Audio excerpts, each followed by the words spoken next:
nalingi nasalanga nakokaka te o mabe nakoboya yango nakosala na bomoi nanga yawe limbisanga limbisa yawe limbisanga nasengi ngolu na yo maboko makasi pour le komona kole sumasia. Nous avons eu notre temps pour expliquer Balanzambé sur les ouvriers et la moisson. Amen, amen. La moisson et les ouvriers. On a eu tout le temps d'expliquer aux enfants de Dieu que notre Dieu a besoin des ouvriers. Le premier ouvrier, c'est toi. Ne cherche pas d'autres. Le souci à mettre, c'est que Bazo Bunga, vérité ils ont préchété. Le mensonge est précipité vérité. Alors toi, yo, oyebi vérité, Zambaza pour ça c'est servir na yo. Amen, amen. C'est pourquoi mission en Zambé na prédication oyo, c'est pour faire de nous des leaders. Des leaders, bato baza capable d'influencer les autres. Vous êtes capable de commettre mutu. Na ba idéologie na yo, na foi na yo.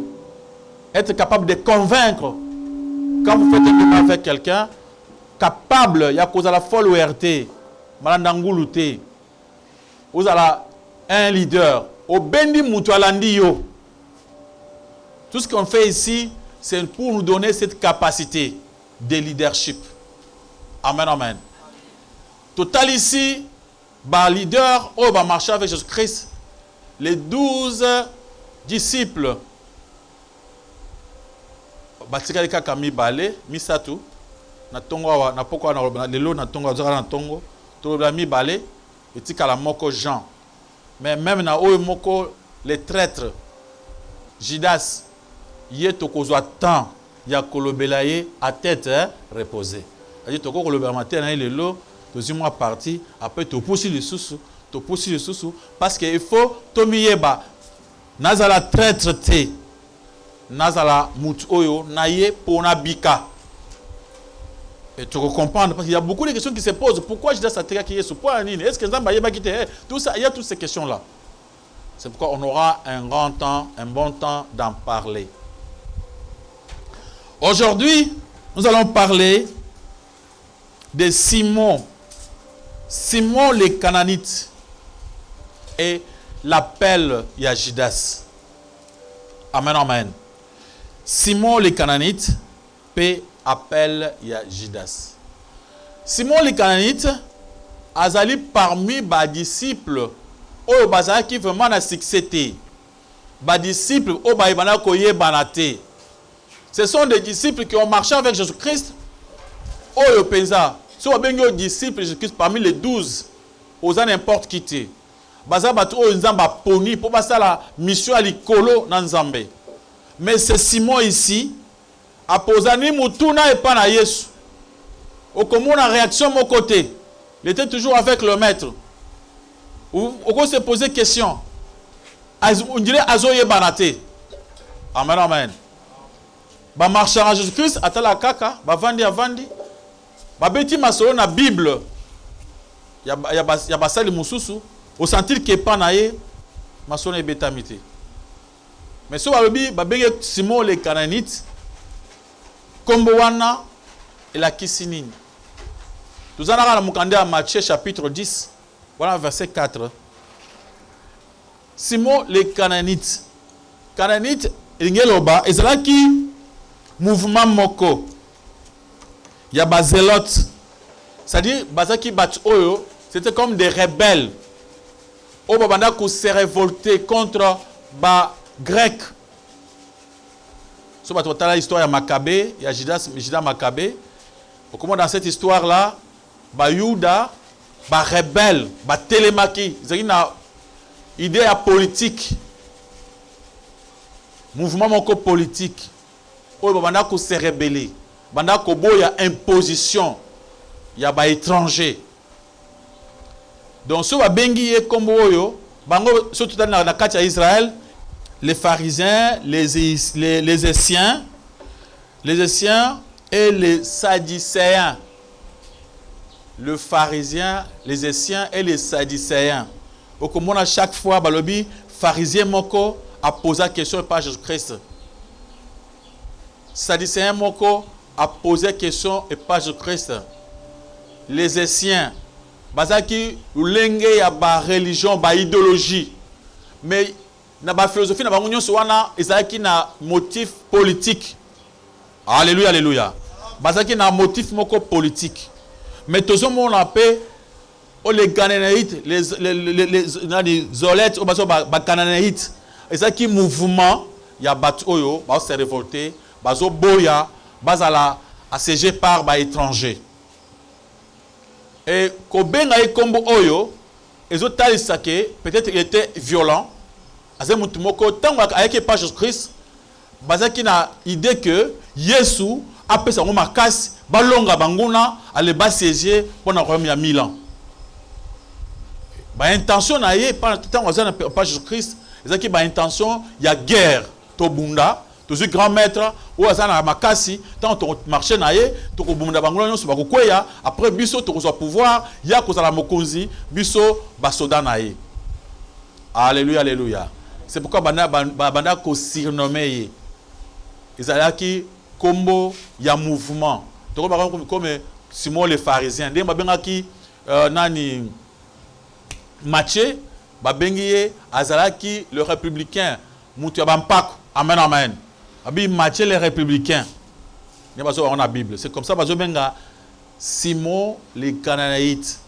Les Cananéites, ce qui veut dire Simon azaki na groupe moko ya croyance, ya batu oyo, babana ku se révolter. Même na temps ya Rome. Obi ke temps yeso yaki eloko bayuda baboyaki parce que yeso azan pour ça Bayuda, Bayo Kanana, ba Romain, qui miezala.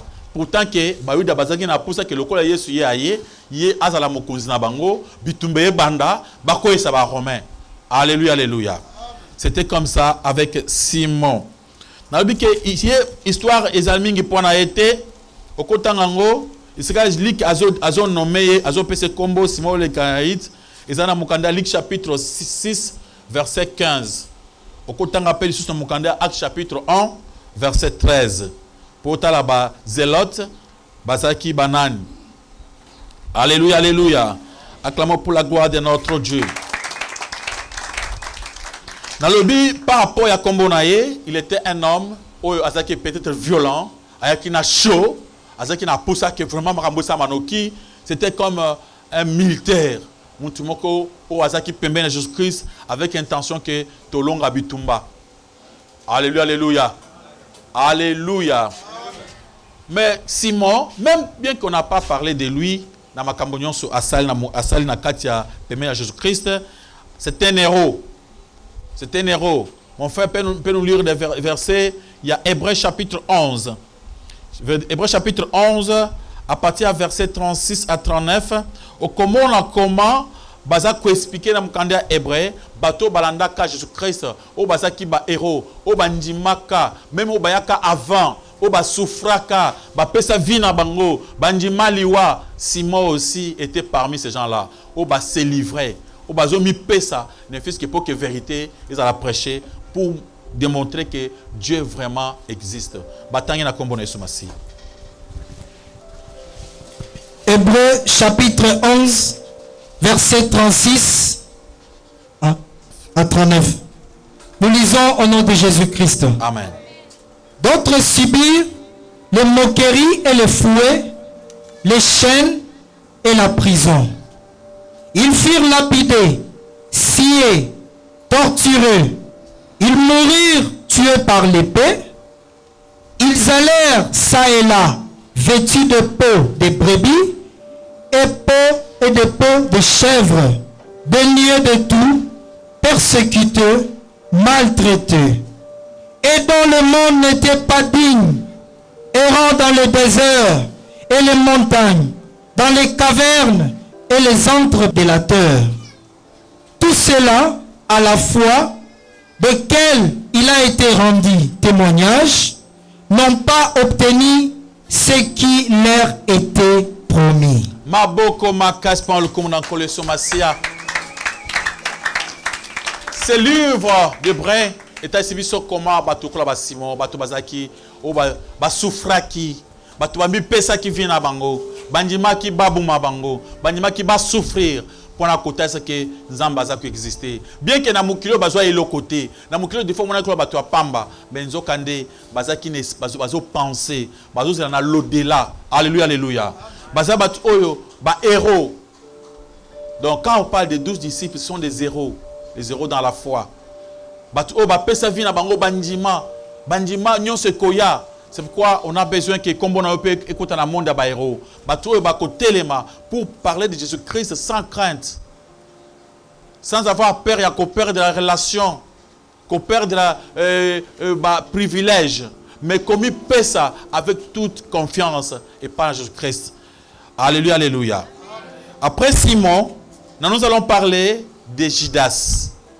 Judas qu'on appelle Judas Iscariote. Judas Iscariote, c'est le disciple Oyo Penza Azalaki le plus mal vu. Parmi dans la Bible, Muntumo côté Oyo Azali Penza au côté enfer monene le col à Judas. Alléluia. Judas a commis synonyme, il y a traîtrise dans le monde. Sur le Judas, tout ce monde a été traître. Maintenant, on n'avait pas un seul Judas. On avait Jude, Oyazala Kipé, apôtre. Amen, amen, amen. On a Tadé. Azakipé, comme on a Jude Tadé, il y avait Jude Tadé et Jude Iscariote. Iscariote n'est Oyo Ateka Jésus-Christ. Le petit frère de Jésus-Christ, Oya comment livre à Jude. Ça veut dire que son nom aussi c'est Judas. Amen, amen. Comme il y a Judas, il y a combo ma bête. Mais il y a combo, il y a le Jova, le Yahweh. Pendant que il y a combo, il y a bateau qui élevé. Et là, qui si mon tour azali élevé, mon tour azali honoré. Amen, amen. Mais Judas, lui, bien qu'il y ait un combo oyo, azaki dignité. Ils ont combo pour naïe, ils ont hypocrisie. Ils ont acteur, amitié le col à Judas, mais pourtant qu'il n'est pas le vrai Judas. Amen, amen. Pourtant, parce que yé combo zo makambo kitoko, mais yé moko incrédule. Alléluia, alléluia. Ma beaucoup pour le coup dans le somasia. Et on les surnommait Iscariote. Iscariote, ils allaient cariote, ils allaient ville na bango. Normalement, bango c'est pas qui ba juif, mais il y a zaki juif, il y a Iscariote. Alléluia, alléluia. Et Jésus-Christ et tous les disciples, les autres disciples, qui va Galilée. Mais il y a zaki montu il y a Iscariote. C'est pourquoi on va dire que Judas Iscariote. Selon Baran, le lengue zalaki na tangwana, ba juif il y a Iscariote, na ba juif il y a Galilée. Bajif Iscariote bazaki élevé, bande kuna bango bazaki na valeur. Koleka na ndenge atango wana, koleka bajif ya Galilée. C'est pourquoi au mona kitango bazo benga moko na disciple auto pese kombona qui connaît son nom. Amen, amen. Les disciples qui avaient dit, est-ce que na Israël, Nathanaël, que Dieu vous bénisse. Amen, amen. Nathanaël, quand Philippe a dit à Nathanaël, Nathanaël a posé une question. Est-ce que na Galilée, Moutama Longa, na Bethléem, et le Kamalonga ko bimakuna? Amen, amen. Alléluia, alléluia. Est-ce que le Kamalonga ko bimakuna? Mais Judas, yé Iscariote, ce qui veut dire que Asa déterminé na forme géographique. Bachina ndenge ya mkombo na ye selon mboka. Amen, amen. Pourtant que ba mususu nyonso bazwa kombo selon ba mboka te, bazwa kombo na bango selon ba makambo lulenge ba signification mususu. Acclamons pour la gloire de notre Dieu, de notre Seigneur. Nous allons nous baser sur son appel. Appel ya Judas. Appel à Judas surtout dans la Bible. On ne voit pas un endroit où Yesu a bien qui le a bien qui ba Matthieu yaka sur moi. Tout le monde a place à bon côté, mais on les voit parmi les disciples. Il était avec les disciples même depuis que Jésus qui n'a plus de 12 disciples. Quand il avait encore 70 disciples, Judas aussi était avec eux. Alléluia, alléluia. Mukolo oyo sota na mukanda Jean chapitre 6. Tant que Jésus-Christ a soba na ba disciples mususu oyo ba boyaki makambo mapa ba benda mapa alobi bokole suma pate ba musu basiliki bazongi et ba poser question na Petelo pourquoi bino bozela nini Pierre alobi biso to okendete to yebi ko ozana yo ozana maloba bomoy mais Jésus-Christ a dit que moko na bino atikali. Amen amen. Moko na bango azawana akete. À part les 12 apôtres, Jésus-Christ marchait avec beaucoup de gens. Il y avait des gens au Balanda Yesu Banda et Bandel. Basala presque 3 ans naïe. Mais basé les disciples ils étaient des papas et des mamans qui suivaient seulement Jésus-Christ. Alléluia, alléluia. J'ai tel que des Mathias. Mathias, c'est lui qui avait remplacé Judas après. Azaki Moutou, Azaki permet à Jésus-Christ pendant longtemps à marcher naïe. Timukolo Yasuka. Alléluia. Tobeti maboko pan le comme on collé sur Massia. Oh, batangi biso mukanda Jean chapitre 6 verset 66. Jean 6 verset 66. Nous lisons au nom de Jésus-Christ. Dès ce moment, plusieurs de ses disciples se retirèrent et ils n'allaient plus avec lui. Verset 64. Mais il en est parmi vous quelques-uns qui ne croient point, car Jésus savait dès le commencement qui était ceux qui ne croyaient point et qui était celui qui les livrerait. Akama pour la gloire de notre Dieu, notre Seigneur. Maboko makas pan le comme on collé sur Massia. Na utuko biso ke tango ba disciple musu batika Yesu bakei. Yesu abina ba batika ali. Bino bozelani.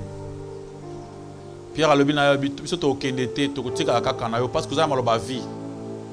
Yesu atali bango lobi mais moko na bino azo croire te. Alléluia, alléluia.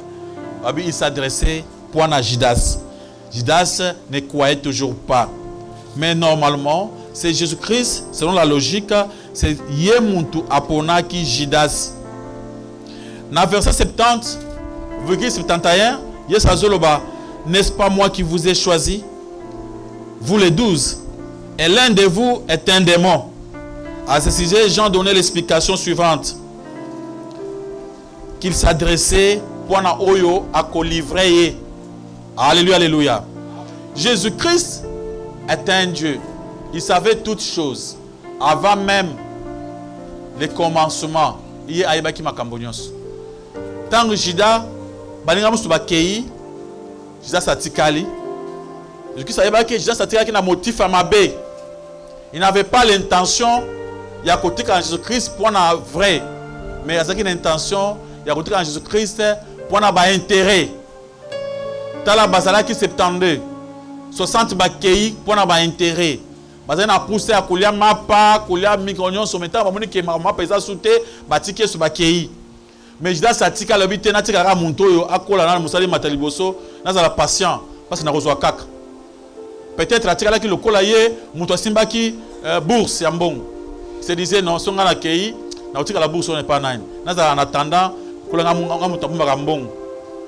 Et les autres étaient partis, Judas était resté parmi les 12. Yesu alobina bango, n'est-ce pas nga mutu na bengi bino ba 12.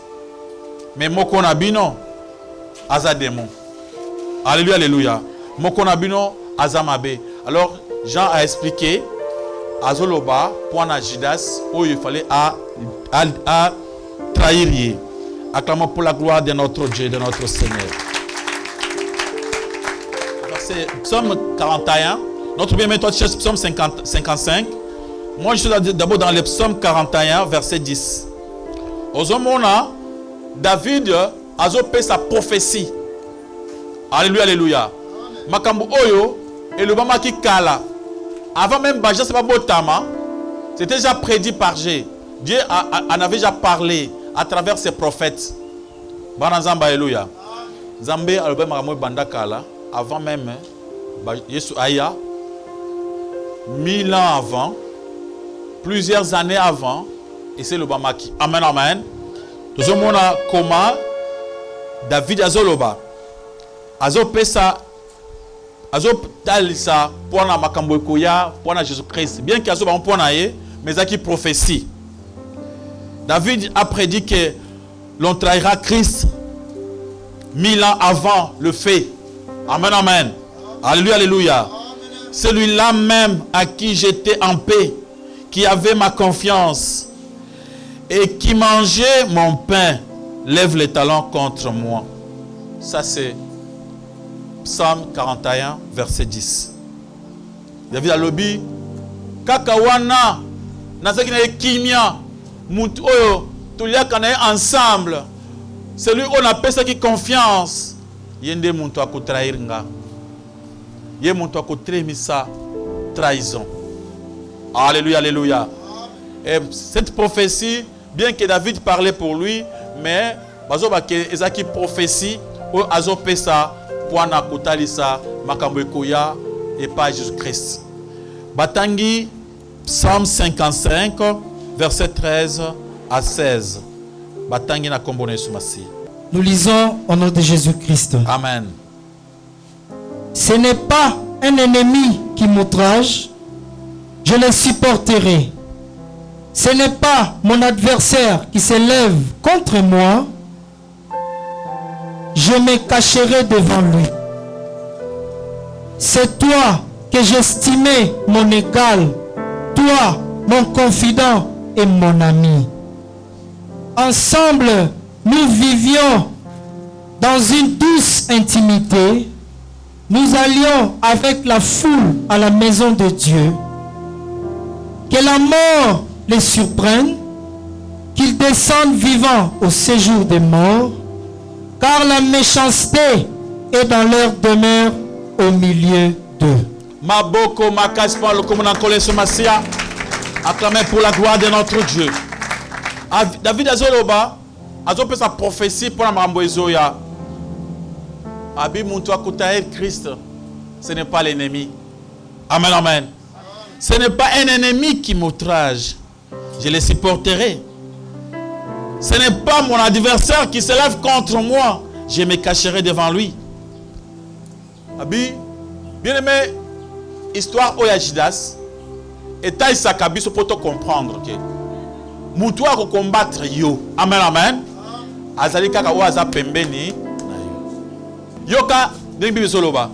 Alors ce n'est pas l'ennemi. Ce qui est qui munguna nangai. Ce qui n'a qui sangoke muntu oyo ainingai abundi singai. Asali mabe na comprendre ango. Po yenga na tsoka banguna. Et ça n'a pas cité. Alléluia, alléluia. Mais ce qui na comprendre que wana adversaire nanga muntu linga bundi sanga na komi bomba na ko se cacher pour que azwanga te. Mais le danger en est que oyo nga na pesa confiance oya motema toliaka ensemble yende mutu asimbi boursa mbongo tozo marcher tozo tambola na esika moko. Cette histoire ezali kolobela mutu nyonso yango Yesu alobaki l'homme aura pour l'ennemi qui les gens de sa maison. Cela veut dire quoi? Bateau bazalanda. Quand on parle des gens de sa maison, ce n'est pas seulement la famille. Amen, amen.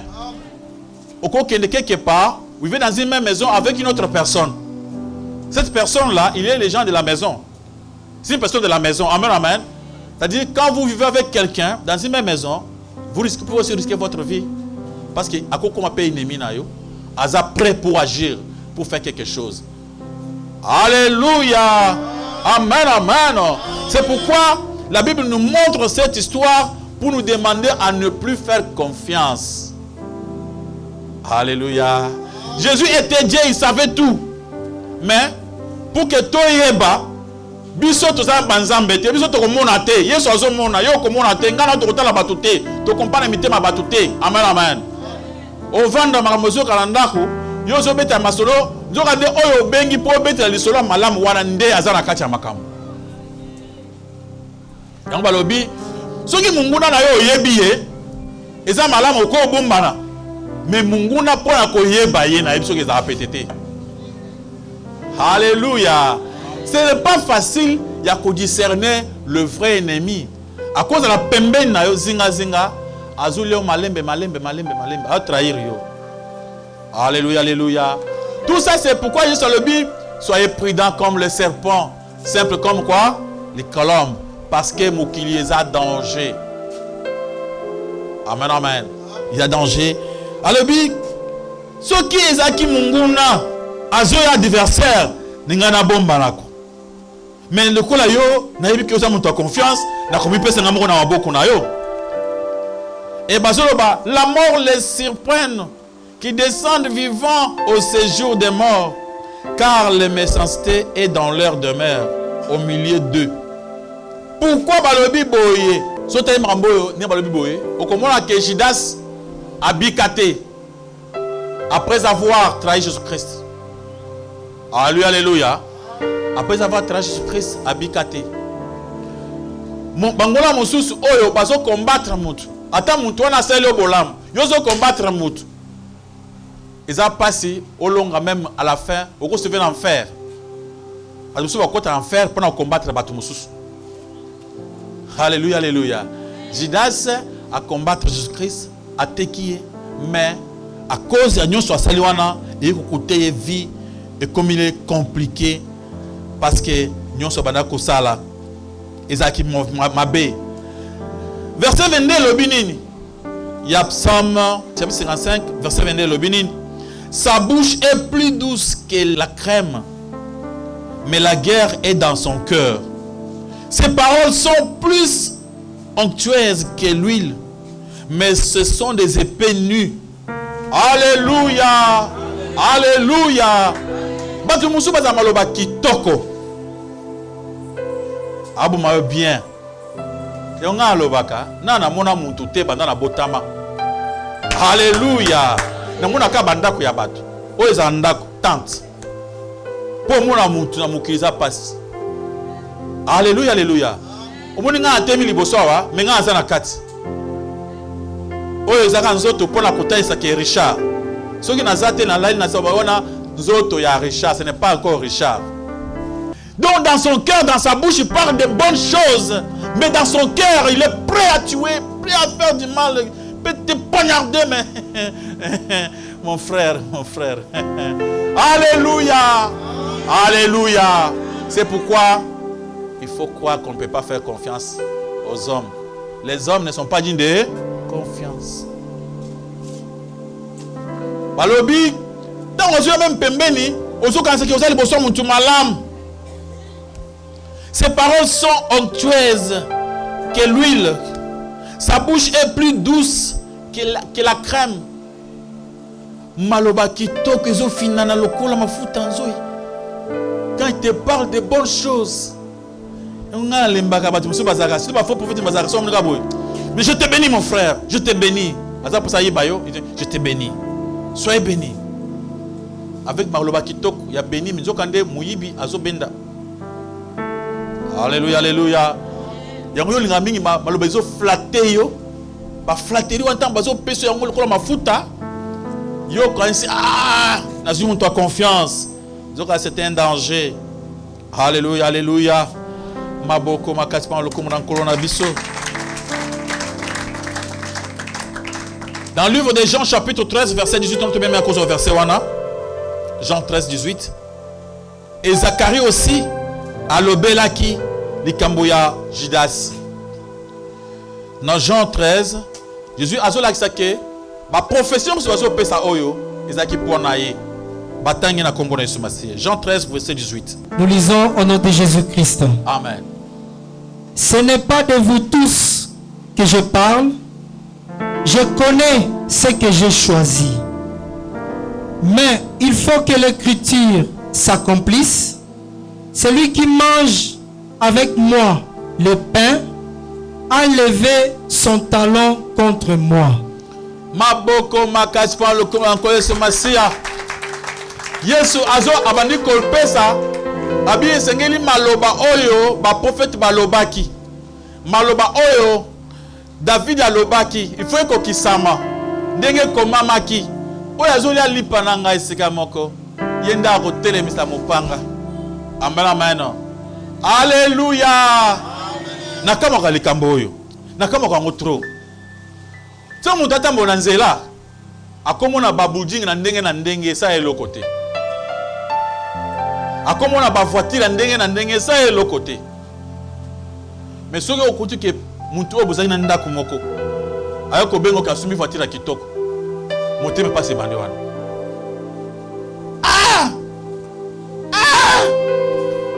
mais il y avait des voitures au monde a combattu dans la nzela esa kopesa te point nini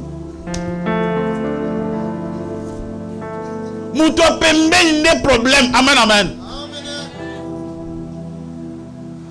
bandako ya minene soki na gomba kuna bandako ya minene bato atongi mais siko mutu oyo yebi malamu atonga deux niveaux nzambe ngana kutika na mokili na kutika bango na mokili bien nini po nini bango batongi ngana tongi te quand il y a pembeni amen là on se sent mal à l'aise mais oh ya moussra comme on ne le connaît pas ça est l'autre côté c'est biblique alléluia alléluia kaka muntu ozula na esani moko yende muntu akokanisa mabe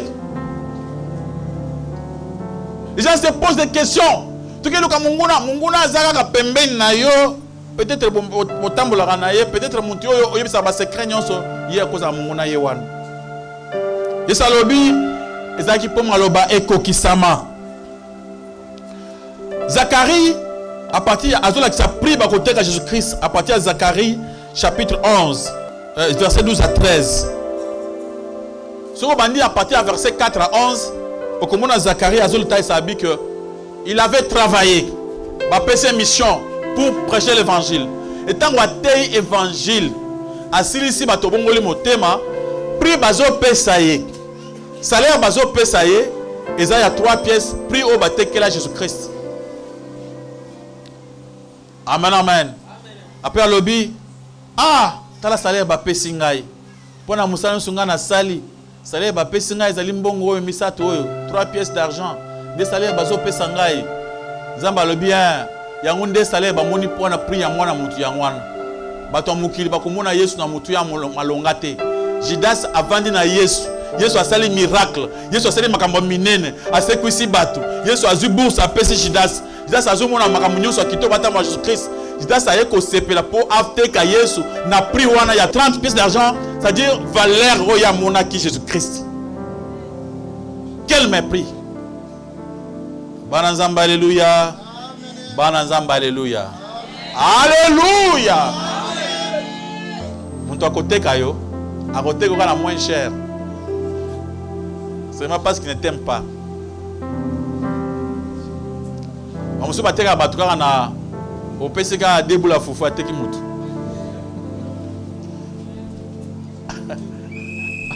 Alléluia. Au PCK des bières amel teki. Olobini. Vous avez yo koza moi $200 alia. Et ça. Fallait la mutu hein. Au te kana 200. Ba pesi 200 tu na poche. So comme on a payé un boy, c'est comme ça Judas, c'est ce qu'il avait fait. Alléluia, alléluia. Bazo regretté pour la prière au côté de Yesu Massia et pas Zacharie au côté d'Angango. Le président qui a trahison. Zacharie chapitre 11, verset 12 à 13. Au comment on a le prix. On a à côté de Jésus-Christ. Et c'est l'Obama qui déjà. Amen, amen. Et c'est comment qui n'a pris à moins cher. Oyo bazo teka Jésus-Christ. Bateke na moins cher. Dans le livre de Jean chapitre 17 verset 12. Yesu azoloba. Azo samba alobi. Na bateli batunyo si o pesingai. Na bungisi ata mokote. À part moi na libungi. Pourquoi tokoloba ke? Soki basi ba pesa ki prophétie. Mais pour ani toloba ke eza faute à Judas. Mais Yesu azoloba ke Judas soki asala ki bongo, il a préparé ki façon nyonso pana kobikisa ye, mais Judas alingaki abika te. Soko bazo benga ye mwana ya libungi. To mwana ya libungi abi l'enfant perdu. So mwana perdu, c'est-à-dire mwana oyo azo se révolter. Mwana oyo rebelle. Alléluia, alléluia. Ok, ata bazo pese conseil ndenge nini. Ye, ils a pas pour un ami qui s'appuie à comprendre. Un enfant rebelle. Alléluia, alléluia. Luc chapitre 22. Jésus-Christ savait tout. Mais il cherchait à sauver Judas. Dans la prédication, ça pousse à avoir rien. Attends ici, Judas vérité, mais Judas ne parvenait pas parce que Judas a dit qu'il a monté Mamabé. Il ne voulait pas de Jésus-Christ. Azaki rancunier. Azaki a poussé à utiliser Jésus-Christ pour avoir son argent. Et depuis qu'il marchait avec Jésus-Christ, il était toujours un voleur.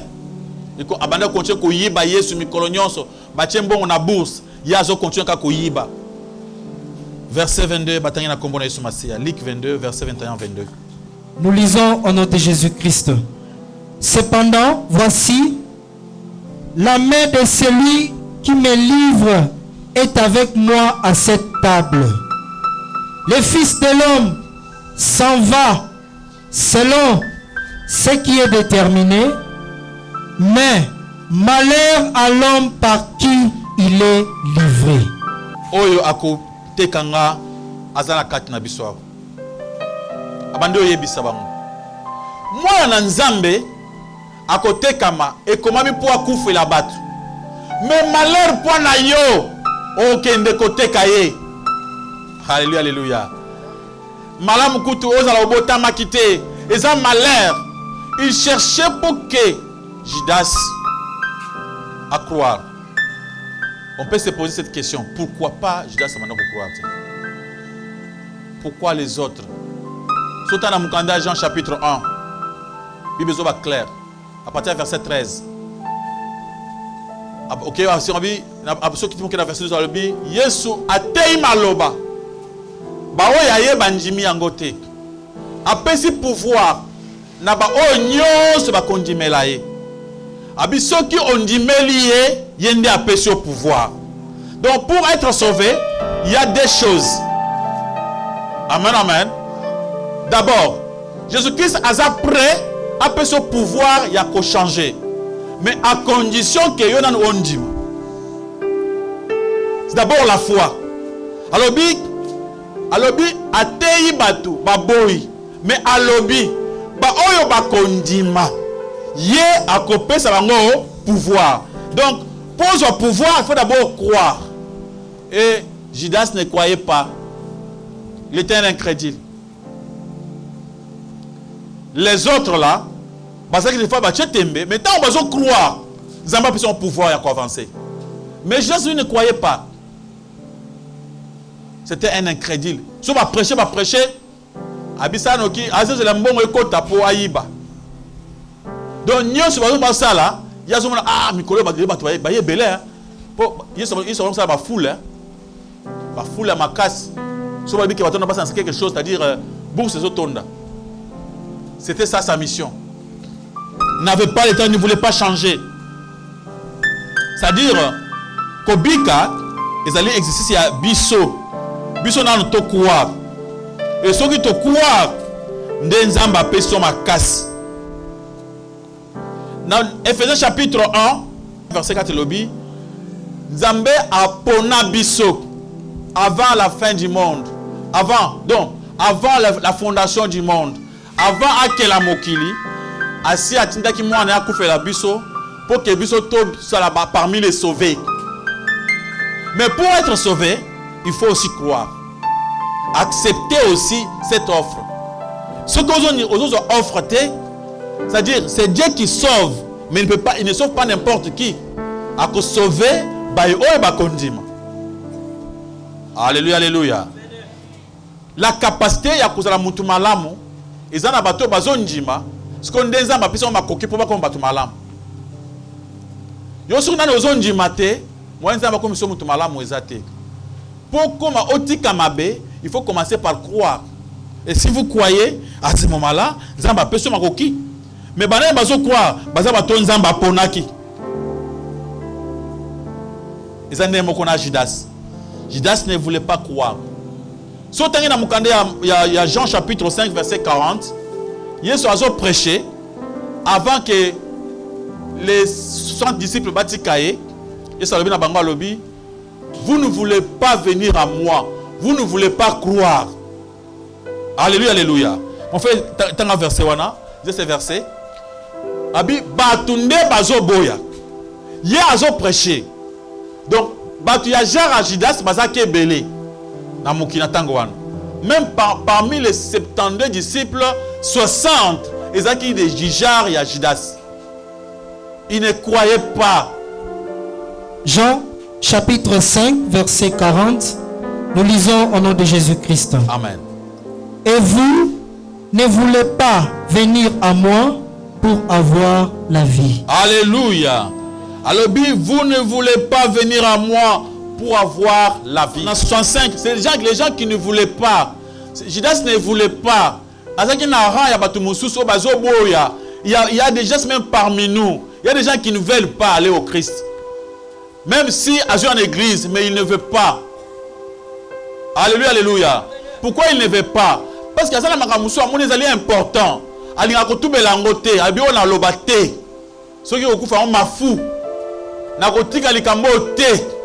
C'est-à-dire il ne veut pas. C'est lui qui ne veut pas. Oui, maintenant je vais. Immédiatement le Saint-Esprit va l'aider et changer à comme malam. Amen, amen. Zambé azo sauvé batu kaka o bazo ya o bazo ndima. Eza lokola tango apôtre Paul na mukanda na Romains chapitre 8. Tango bazo la prédestination. Romains chapitre 8 verset 28 zoloba. Toutes choses d'abord concourent au bien de ceux qui aiment. Quand on dit celui qui aime, c'est celui qui fait confiance, celui qui croit. Amen, amen. D'abord, ceux qui aiment Dieu. Si vous aimez Dieu, maintenant, Nzambé, à cause de ça, pour ma changer. Alléluia, alléluia. À cause de ça, pour ma benayo, échanger na malam. À cause changer ma kambonayo. Avant d'être prédestiné, il faut commencer par aimer. Alléluia, alléluia. C'est-à-dire commencer par croire. Judas ne voulait pas croire en Jésus-Christ. C'est pourquoi, à commencer à niveau wana, Jésus-Christ l'attendait à croire, à tout bela, à bien mettre, à tout bela. Il allait commencer par là, mais Judas ne voulait pas confesser. C'est pourquoi c'était difficile pour lui. Acclamez pour la gloire de notre Dieu, de notre Seigneur. Alléluia, alléluia. On peut lire dans le livre de Marc, Actes chapitre 1, verset 21, virgule 22. C'est le moment, après avoir Jésus accueilli, apôtre Paul, apôtre Pierre, a eu initiative, il y a changé. Actes chapitre 1, verset 21 à 22, nous lisons au nom de Jésus-Christ. Amen. Il faut donc que parmi ceux qui nous ont accompagnés tout le temps, que le Seigneur Jésus a vécu avec nous.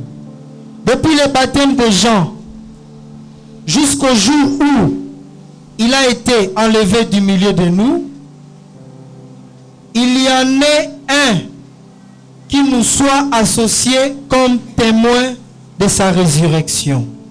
Alléluia. Alléluia.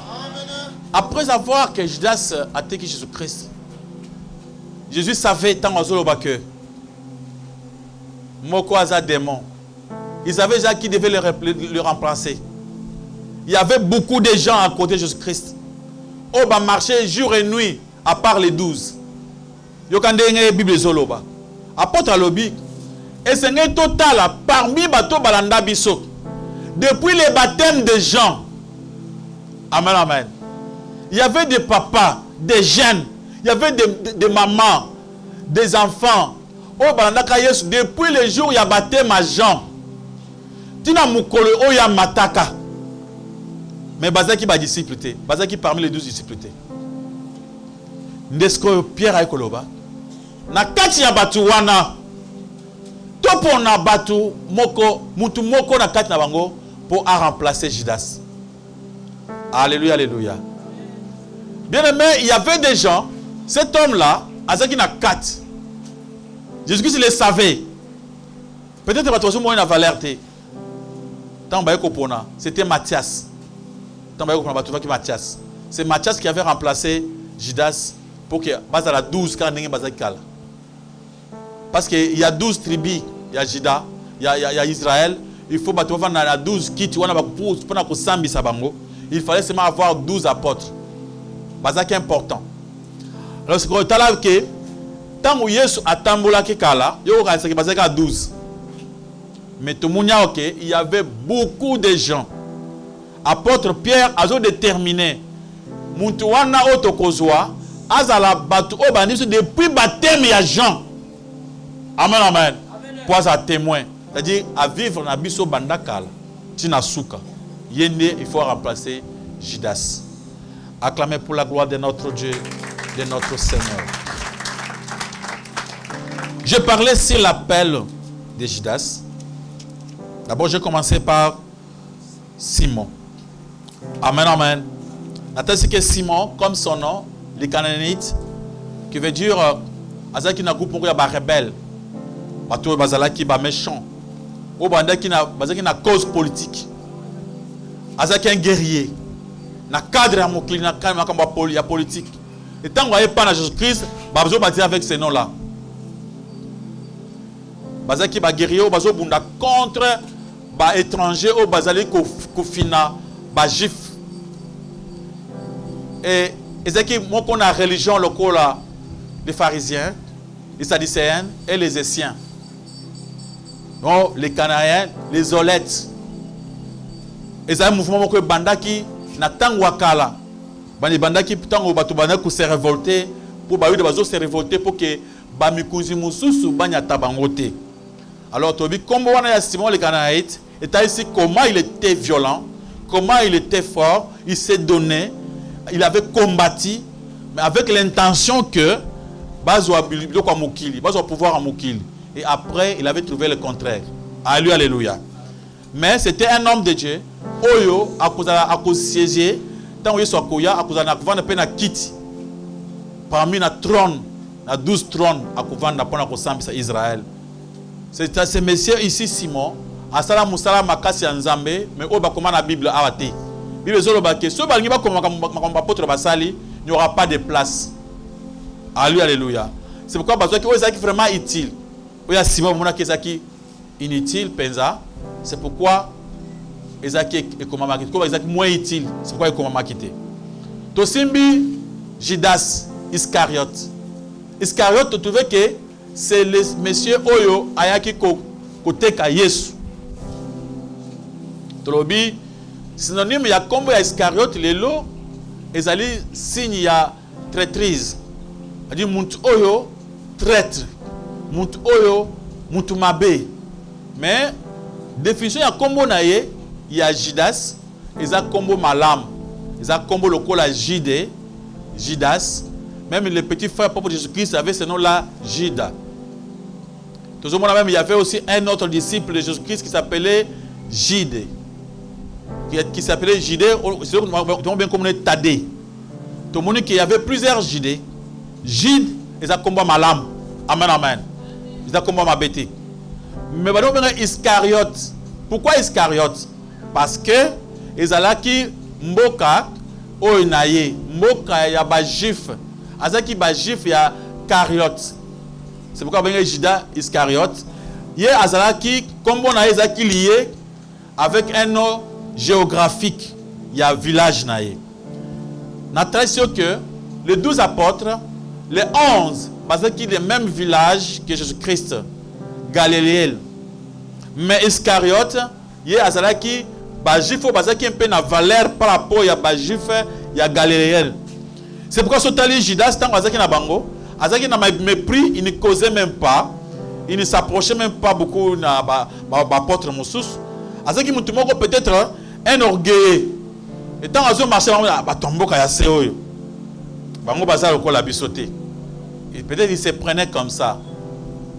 Mais tout le monde Bible teste que azaki mutu moko soko tali Judas aswana na batute abenda na tango ya pouvoir te oh le ko tout ki ba Jacques fils de Zébédée na ba Jean bazowela ba pouvoir tout ki ba Pierre bazowela ba pouvoir. Lui était seulement calme, doux. C'était un type bien On ne les soupçonnait pas.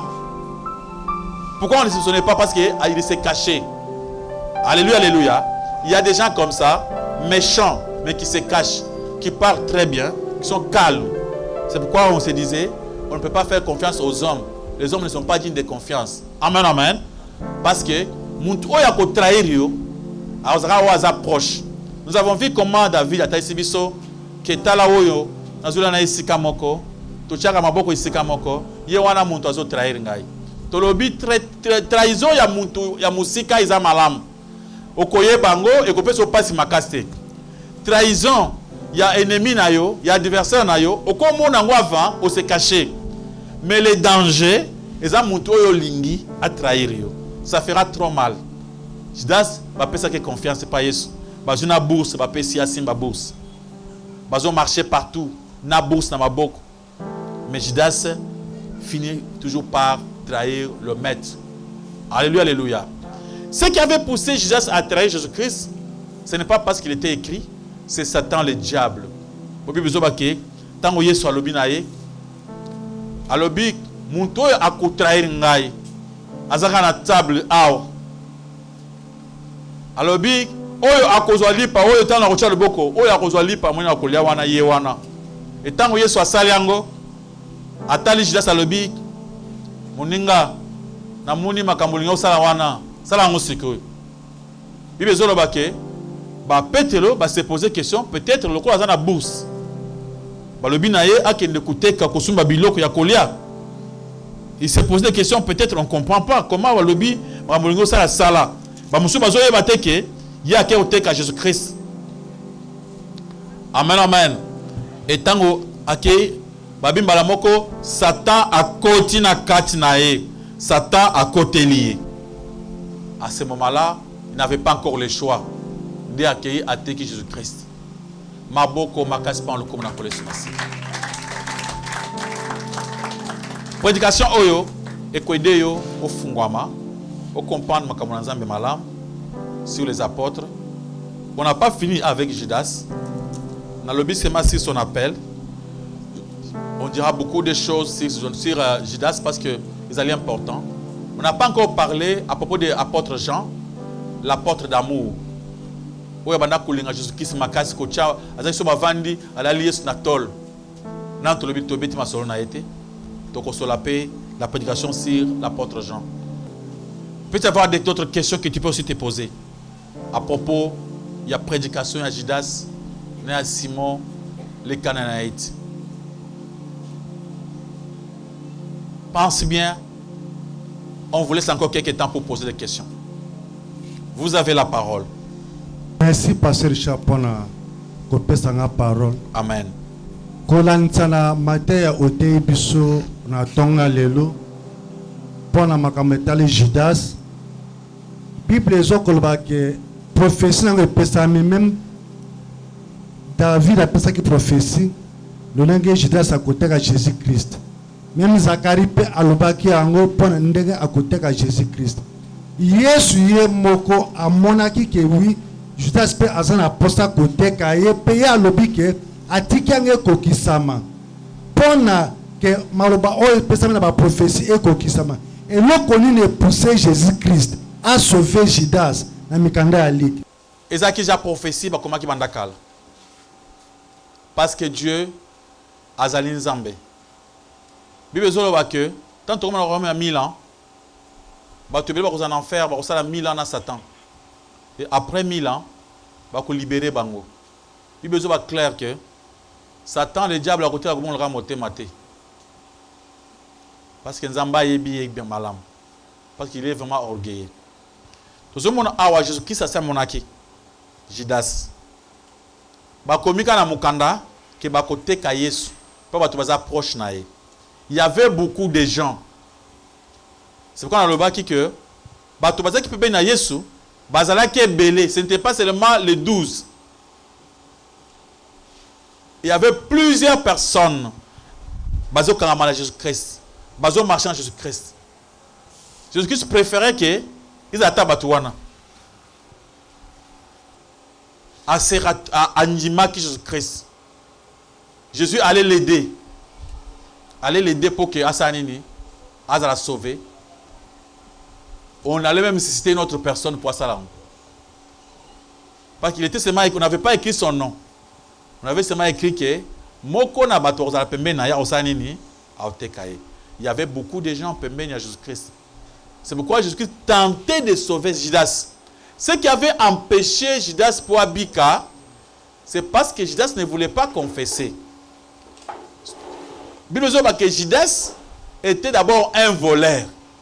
Dès le commencement, depuis le début, Judas volait. Tant que la femme Oyo Abukaki Mulanga Malas, Achana Makola Yesu, Judas a regretté Mbongo, on n'a pas pu passer la caisse. Alors, non, Mbongo Isaïe Belé, il ne faut pas passer la caisse, tout à la babola. Il disait cela parce qu'il était voleur. Donc voilà ce que Jésus-Christ attendait de Judas, comme c'est maître. Je ne suis pas digne de marcher avec toi. Voilà où on a zo sale. Tala batoko la Pierre, banda ko avouer ma bena bango. Banda ko avouer même que c'est un pardon. Judas lui abanda commis kitsate, il ne croyait même pas que Jésus-Christ a kolimbisa pardon na zanatina. C'est preuve en est que tango asali péché, il n'est pas allé même demander pardon. Il a préféré à se pendre. Parce que le motif naïe est terrestre. Alors Jésus-Christ ne voulait pas que Judas s'accoufa.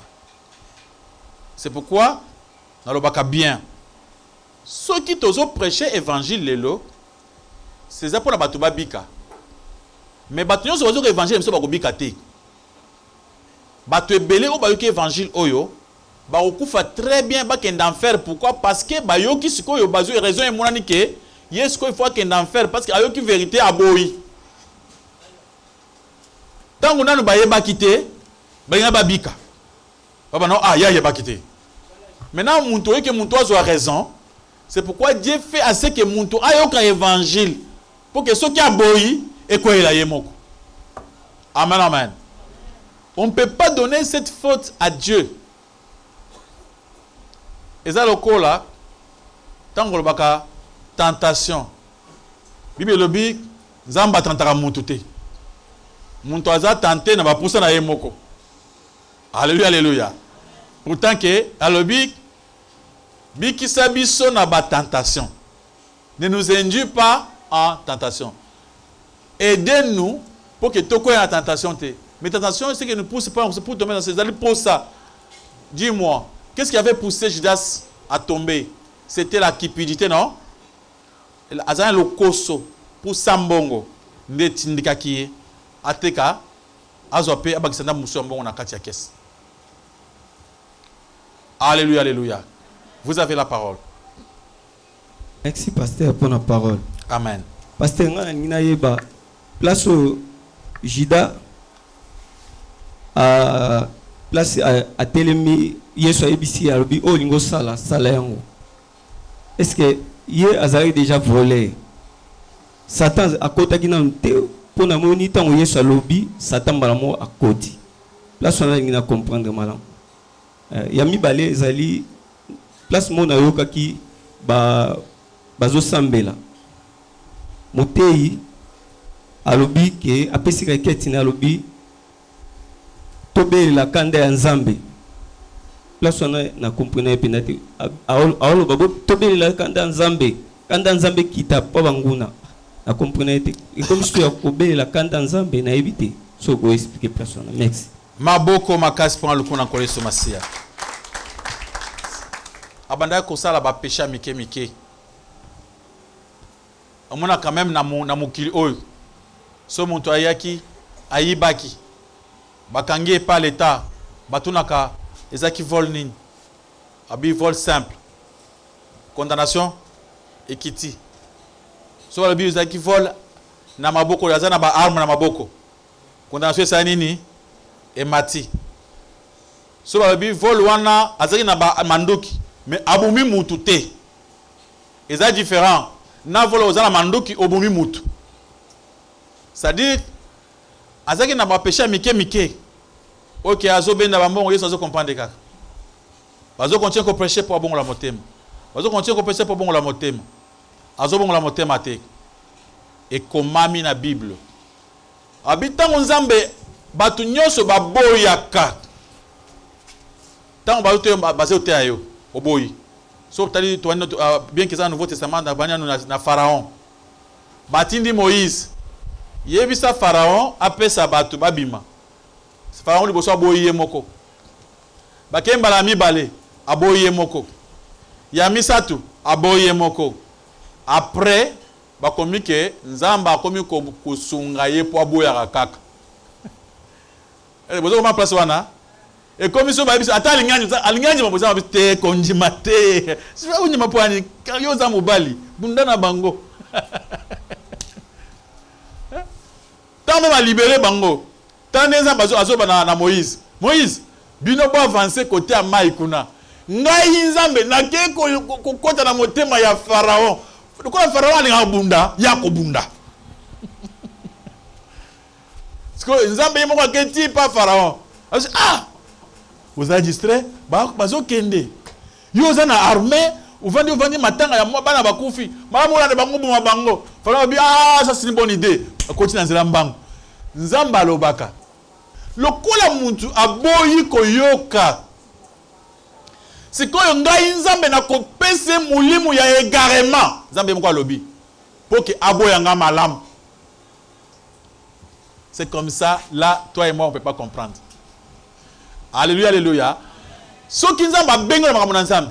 Yaka bude. Nzamba elio. Yaka bude. Asali makamaka sata ba douleur yelo bude kaka. Nzamba ko ede yo o bude libela. Okomé oki posa boy. Abia tika. Mwana tika. Tika makambo pamba. Otiki. Ndenge basalaka Pharaon pour perdre. Ce que autant bazongi sko nzamba bazongi siye abendiye ye moko ajosko yo na courage nzamba pese courage ko ya mabe. Loko yo lingaka bitumba kende bunda. Tant comme on a moko boy amoni bato bakoti na mai babi ozo ba kota pe na mai motema makasi koti na mai bou ya kufeli na mai. Amen. Kochaka tembe na nzambe et puis nzambe kanda akwede yo po tembe kuma tembe na tembe. Mwana muntu ocha tembe na nzambe nzambe akwede yo. Même dans Romains chapitre 1, lokola baboyi kondima le vrai Dieu. Lokola basaleli bikeko. Muna bagisa bikeko wana. Lokola balingi basambela ba bikeko, nzamba lobi akwede bango po batika na bikeko libela. Bango ata ote bango ndenge nini bakoyoka yote. Po nzambe yemuka za kwede bango. Bino bikeko boko sala bikeko. Soko oza pasteur, oza serviteur de Dieu. Nzamba zo pekso ko sala via kindumba te. Mukolo kende komeka kindumba. Okoma osala kindumba miracle ezobima osala kindumba ata bacho na 6 étapes problème te osala bato bazo ka plein église. Donc okomona succès mo ba kopesa aucun enfer mbangu. Donc Dieu nzamba songa bato bongo ya. Omona muntu ata passer na ata sali ndenge nini mais bato plein kaka. Bozo mo ba na 6 étapes kuna bato muni ba koma so plein d'église. Ce que ça dit ba quoi makasi lisusu. Nzamba lobaka na bandimi o bandima muntu mabe. Nzamba kosa kunyima bango ekola siko makasi bandima ye makasi bakufa na ye. Oh le bi colère de Dieu dans nos prières. Vraiment. Bana nzamba alléluia. Na mikolo vraiment. Tokobe la kanda nzambe te. Wana banguna physique te. Alléluia. Voici ce que Dieu nous a donné comme pouvoir. Chasser les démons. Prier pour les malades. Bingana milieu mabe. Alors, tobe là le fait de Dieu pour la que baby ça ba instrument ya ba démon. Par exemple que démon bazui et lambananga bazui suki nanga ba tina monde à ténèbres. Tant la beli moto zambe tumba biloko na ba mona ngote. Parce que ba démon bazana contrat na nzambe. Vous comprenez dans le bien? Bana nzamba alléluia. Ba démon na nzambe bazana contrat. Nzamba lobi ba vanda nanu bazala wana. C'est pourquoi tant que ba démon ba moni Yesu azota bango misu mabe ba ye ba rappeler. Ah maître. Ce n'est pas le moment. Ba yebi que ce n'est pas le moment. Comment toi un homme au changer ma ramazan brusquement? Non. Toi prie seulement pour toi.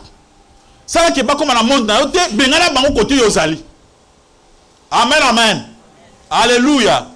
Et ça quoi vous en mokili hein? Vous avez quand na mutu moko nangi azu mutu na za vivre te. Nzamba lingi mutu na vivre, yo zo pekese vivre pour nini? Ata za ennemi na yo, nzamba lingi a vivre. Tika yo nde kima côté azalaka, OK ko za côté na yo. Alléluia. Les démons ont fait bazana contrat nzamba bina ngo boza nanu. Tina Rome ya nini ya 1000 ans. Rome ya 1000 ans nani ko kite yo komi ko tumba bango. Moto tumba ba démon bazika, eza échec moko ya parole déjà makasi. Ndembo yembaka wana. C'est-à-dire boyebité. Alléluia, alléluia. Biso to yembaka. Est-ce que oyebi yozana ningai nazali mwana nzambe. Nzamba pesanga pouvoir likolo biloko nyonso. Amen, amen. Na déplaçaka ba montagne. Donc so na mboyenga na zongisa côté mususu. Amen, amen. Alléluia. Ce qui bilime ye na bengani yango ekimi. Etikinga tranquille. Mais na bumaka bilima te mo wango nene. O la tumbaka bango. Donc vous aurez banzembo sans raisonner moto tumba ba demo oji ba demo o tuma o buka ba demo azala mukuwa. Bato basali ba erreur na ba prière. Omoni muntu asambela azuna fimbo ya maboko. Abeta demo. Oh Jésus. Demo ozobeta omoni ye. Est-ce qu'il y a un film où il y a un film où il y a pas de démon bétail? On parle la fois quelle fois? Démon à un esprit. Yo zo bétail dans film. Est-ce que le bétail démon ou bien le bétail un démon?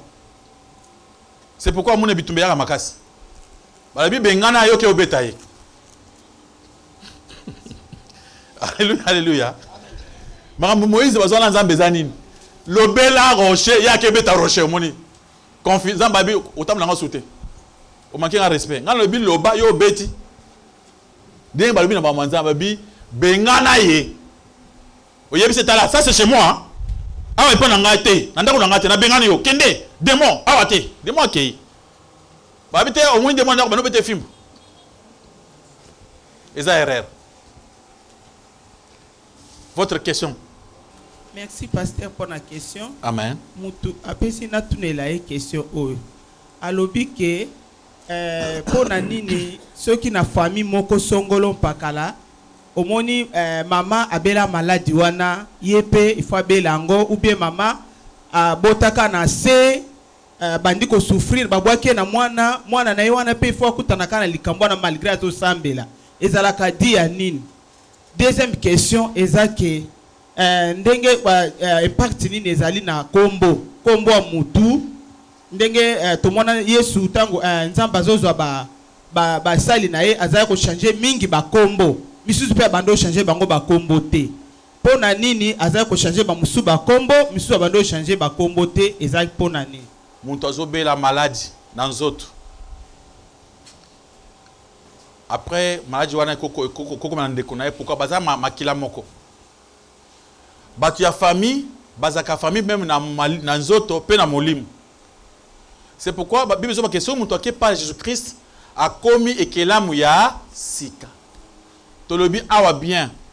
Ba disciple bazaki pas Yesu et belé mais bandimela qui était.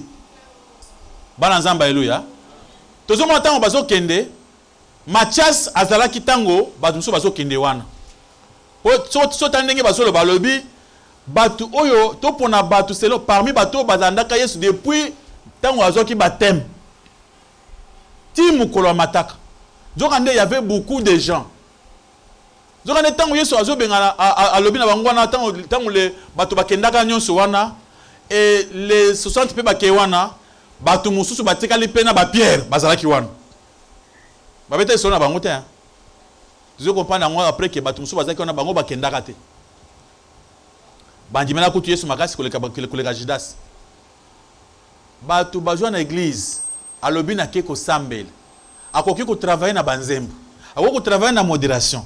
Akoki ko travailler na protocole. Mais nanu andimeli Yesu te. C'est pourquoi à ce moment-là, lien wana ezanini. Le problème c'est que les gens ne se répandent pas. Abandi ko sambela, non sambela. Ngayo ngabi muntu abandi ko sambela akenda ndako na Nzambe ayemba ka nzembo na kati église, asaka na protocole, mais soki Nzamba atali abi bongola motema ko. Tala Judas, asimbi na kesa mbongo atayo moko. Omone to vandia. Zo sto bongola motema te. Iya batu so bazala makambo na bango abombaka. So pastor oui, ndoto na lota kezaki mabe. Akomisa ndoto, likamwaye na tubela abombi yango abindoto. C'est pour dire na le baka ndoto. Bon on a c'est vérité ye Nzambe. Il y a que ça. Ta unga Nzamba benga kanga abetanga fimbu na tubela nanu bien. Mabe na sali. Même pas moi c'est na lo bano clair. Na lo ba makambo clair. Na bano ko makambo na za na basumu nazo fente wana c'est wana na sina banda koma na commis frère depuis longtemps tu es dans l'église depuis longtemps il y avait des choses que j'avais fait parvenez pas à dire ça na moi sinangai Nzamba lobi yebisa ye oh na bi wana na yebisa ye wana simbate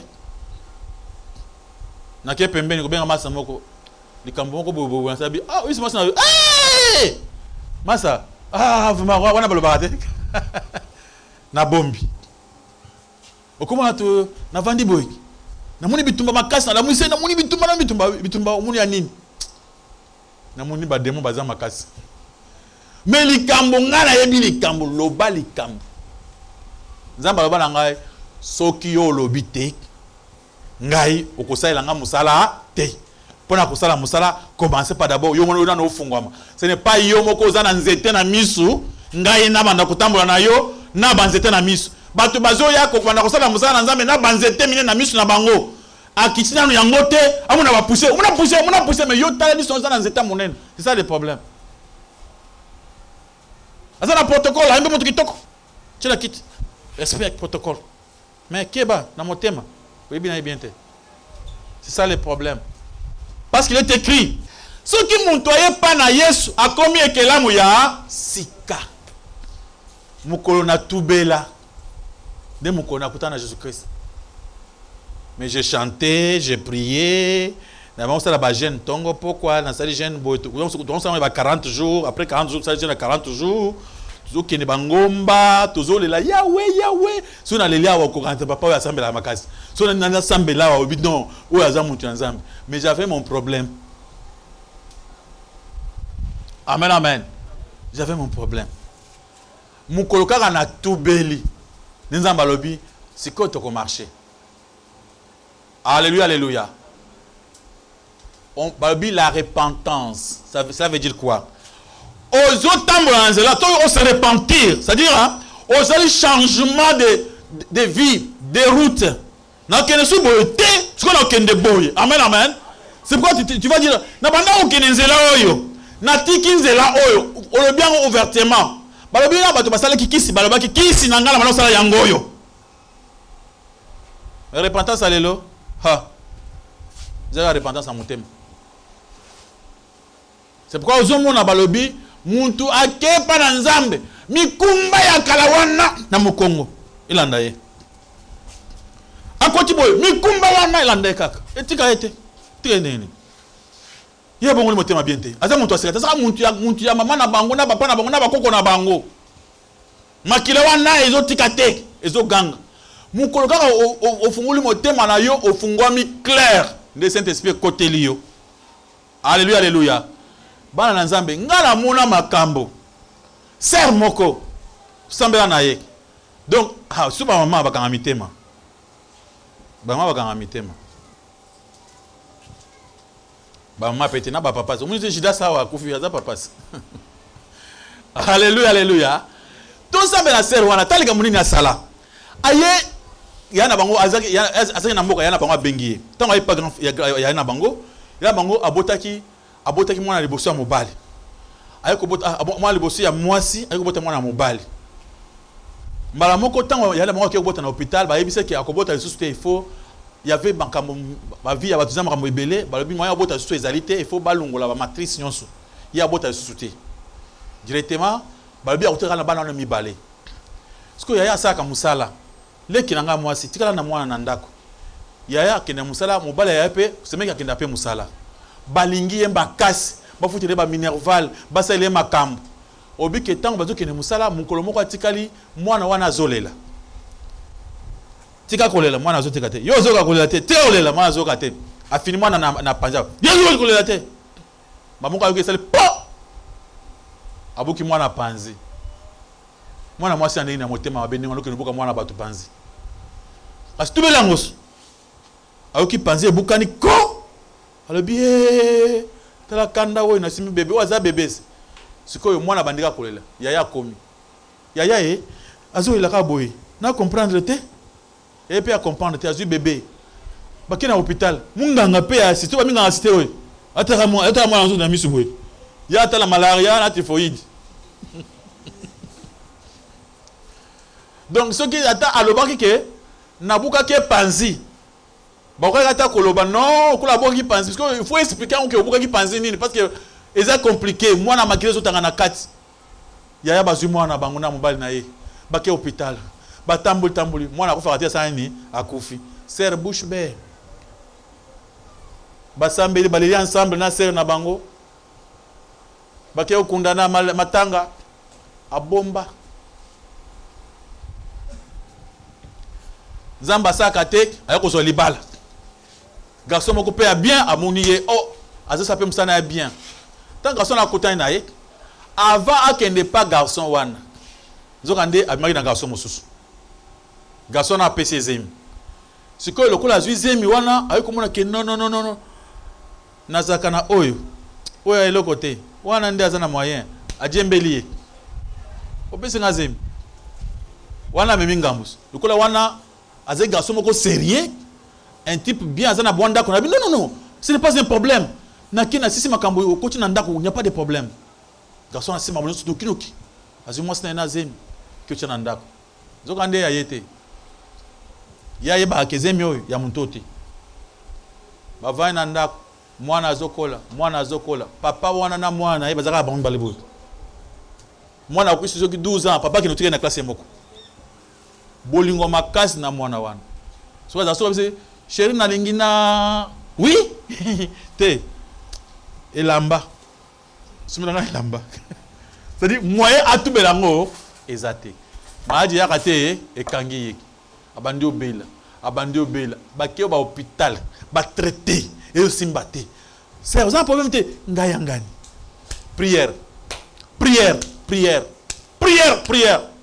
mais mukola tubela ah j'étais parmi les serviteurs bazaki près très proche tant azo tubela abi se passer le but wana ngana koyebisa mobali na yote na koyebisa ndeko na yote yo moko ndima bavandi oloba alobi akoloba te. Il y a des gens comme ça, non? Banazamba Eloya. Yo kanisi katake ata mwana ba voisin. Yo OK au traitake mabeya za mwana moke. Mwana bato akufa. Yo tikala kimia. Après yo zolo zamba sa côté na yo. Bato bavani na ba inceste. Akasali kamoko soki na papa suna pa ko suna ni moko boy c'est salami déjà. Tout bela.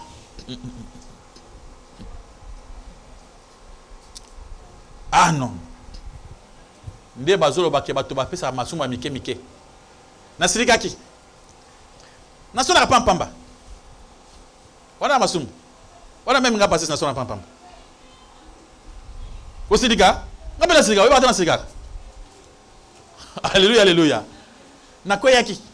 Nanzete. Le bali kambundenge ezara. Ngaso izga papa nakoya ki. Mais c'est mais ils ont comme tout bête mais tout ça bakoyaka.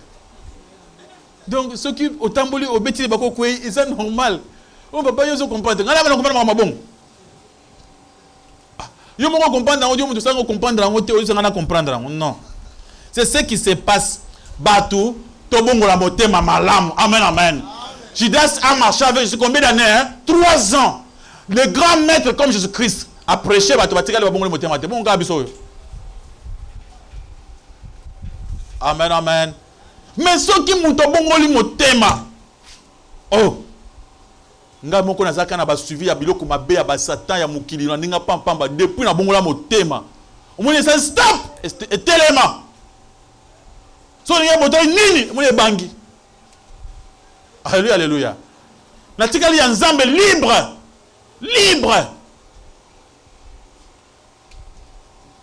Alléluia, alléluia.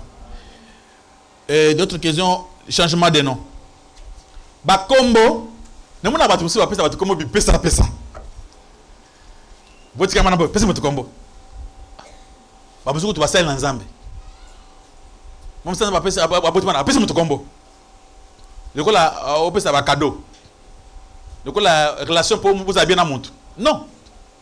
Avant na pesa mutu kombo il faut ne ba no signification ya kombo na yi. Il faut ne ba no est-ce que muntu na c'est-à-dire je veux que moi en anga à se comporter le colayer, vrai ou faux? Amoni maman moko boye, ya boya libala. Aza femme libre. Asa maman normal. Après na zukombo na kombo mwana ngana sa nini na pesiye. Naza busa pe mwana ngaza pendumba. O pese po aza na mbongo. Alléluia. Okomona tant muntu ayepa na nzambe nzambe azo changer kombo abi Abraham te Abraham abi Abraham bamo komi papa ya mabota Abraham azaki muntu azana bana te amen amen ce que il faut échanger et comme Abraham le père des multitudes mbala moko pe azu multitude baboti ba peso kombo mbongo passe lungulango mbongo passe bani. Comment on passe na kena mikana na sana tina jugement bon on a combo balunguli maman comment vous pensez à combo ngwana na kasa il y a des noms hein vous secrétaire sur za combo na yo chibola ile kwa kupola mama siliki tanga boti mwana papa aboye azama na ngate ah lokolo boye komuna ye chibola lo opola na kolungulango na botami komuna chibola ate lungulango na komi chimpe ah naza malamu kuchanga ya kupola kwa nini kuma yo botinga opesa kombo mabene ngana couleur mabene ngana tayemo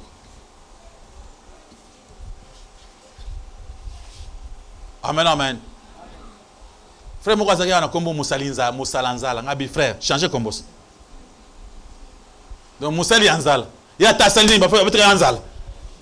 Pendant Mokimboka, Nakobo ya combo wana na changer comme Moussali a esengo Anzala te. Alléluia, alléluia. Les noms même yo peut tali comme on a changé ngo. Aujourd'hui ma muzo marcheté. Ma muzo marcheté comme on a comme grâce. Nzamba sa na ngolu. Na comme ngolu, o shawe penza me pesa pe ngolu pe obongi. Hein? Il y a des noms bizarres. Ils ont combo ya mutu moko ya mabe. Hein? Il y a des noms mauvais. So ta mamuso zo comme la yo hein. Teli par rapport à combo. Munaka mwana iza combo na izo talisam. C'est pourquoi beaucoup de gens va changer ba combo. Amen amen. Ngana changer bana ebele combo. Bana ebele mo même ba voyager na ba combo kwa mabe na lungula ba combo na ba combo mususu mo nzamba pamuli ke. Il faut changer de nom. Alléluia, alléluia. Il y a beaucoup de noms. Il y a ma B. Ngana au changeant. Alléluia, alléluia. So tape na famille nabino, il y a de ces noms là. Et bien les actions le bi au sega. Parce que le bi kombo na ngana lo bate.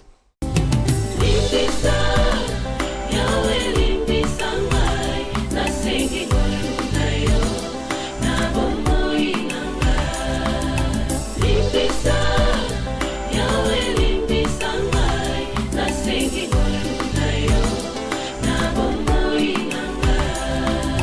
malamu nalingi nasalanga nakokaka te o mabe nakoboya yango nakosala na bomoi nanga yawe limbisanga Limbisa